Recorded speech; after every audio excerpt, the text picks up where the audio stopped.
here comes March 2026, and it's a wild hare.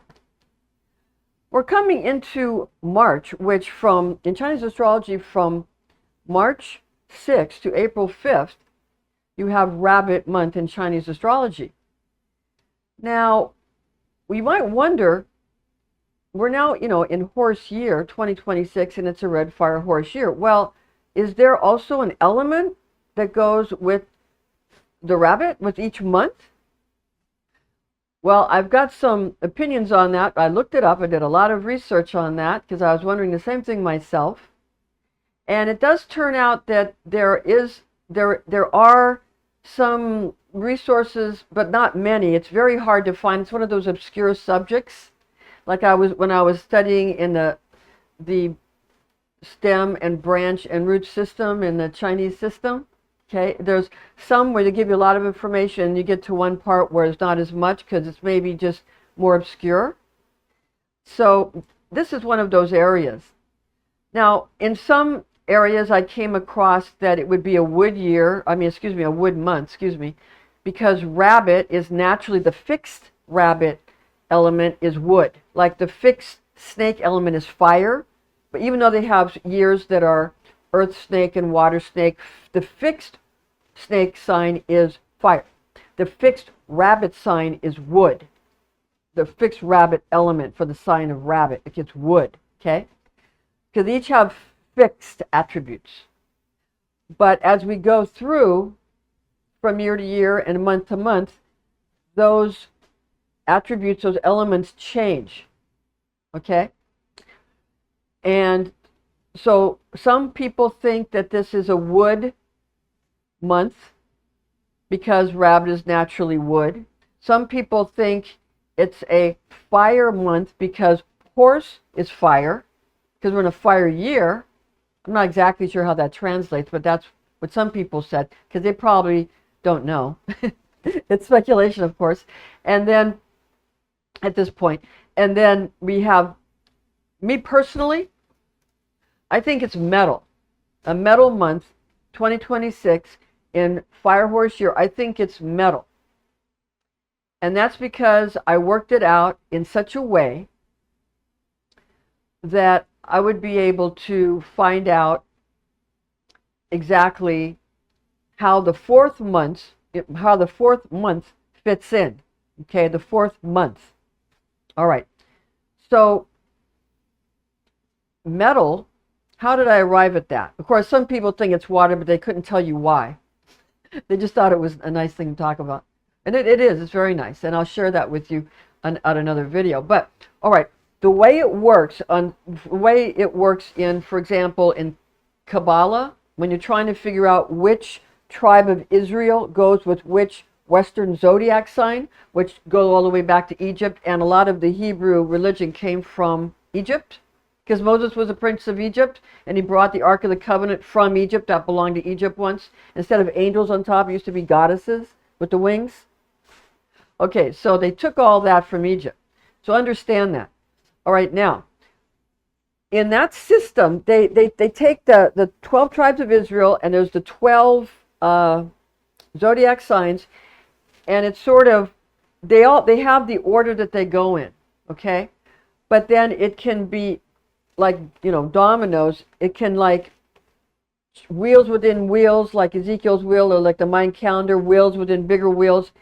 It changes where you have, or like you might understand in the rising sign in Western astrology. You astrologers will understand that, or those of you that are really into astrology. The rising sign is going to be different, and that will be the first house of that chart. You understand that, okay? You understand that. It's the same thing.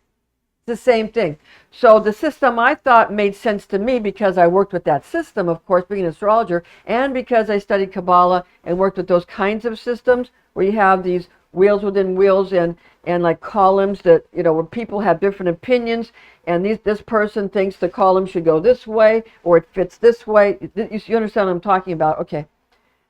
What I did was I took Gemini and I put it to be the first attribute. The first month would be a Gemini, I put it at the top since it's a Gemini or a horse year. So I put horse or Gemini at the top. That's June, July, okay? And then I ended up all the way to the bottom with Taurus. So it goes horse, sheep, monkey, rooster, dog, pig, rat, ox, tiger, rabbit, dragon, snake. Or Gemini, Cancer, Leo, Virgo, Libra, Scorpio, Sagittarius, Capricorn, Aquarius, Pisces, Aries, Taurus. Okay?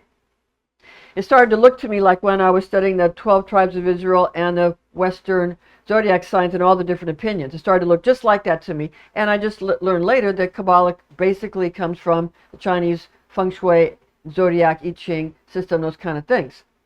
If you studied hard enough, you'll figure that out. Okay, now,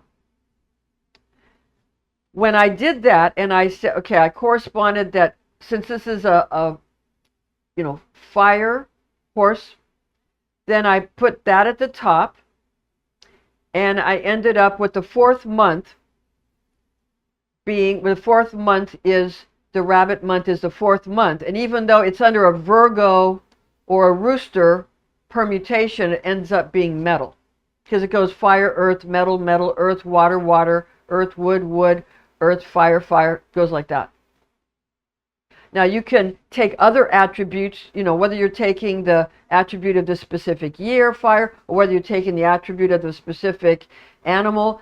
There's all these different ways you can do it, but this is what I had chosen. And so I'll be giving you the different, I'll be sort of exploring this with you and giving you like how would it be in a fire horse month, in a metal rabbit, or yeah, I mean sometimes there's going to be a fire horse month in a rabbit year. That's going to happen, because that happens too in a water rabbit, or a water rabbit month in a fire horse year. It can happen in all these different permutations, like the permutations of the name of God, and you end up trying to build a golem and that kind of thing. It's all that kind of thing. And just so if you want to know the secret of the Tetragrammaton, I'll give it to you right now. It's your DNA. The 4 letters, it's just your DNA sequence.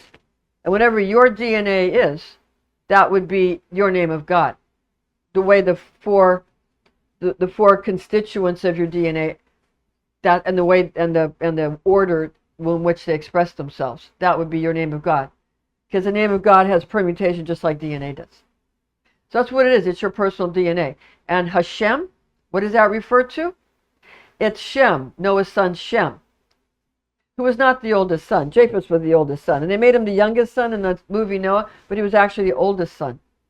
And so you have Ham and Shem and Japheth. So although some people's God is Hashem, that's their ancestor, the name Shem. Some people's it's Japheth. And some people's it's Ham. So with that, I bid you adieu, and we will see you soon.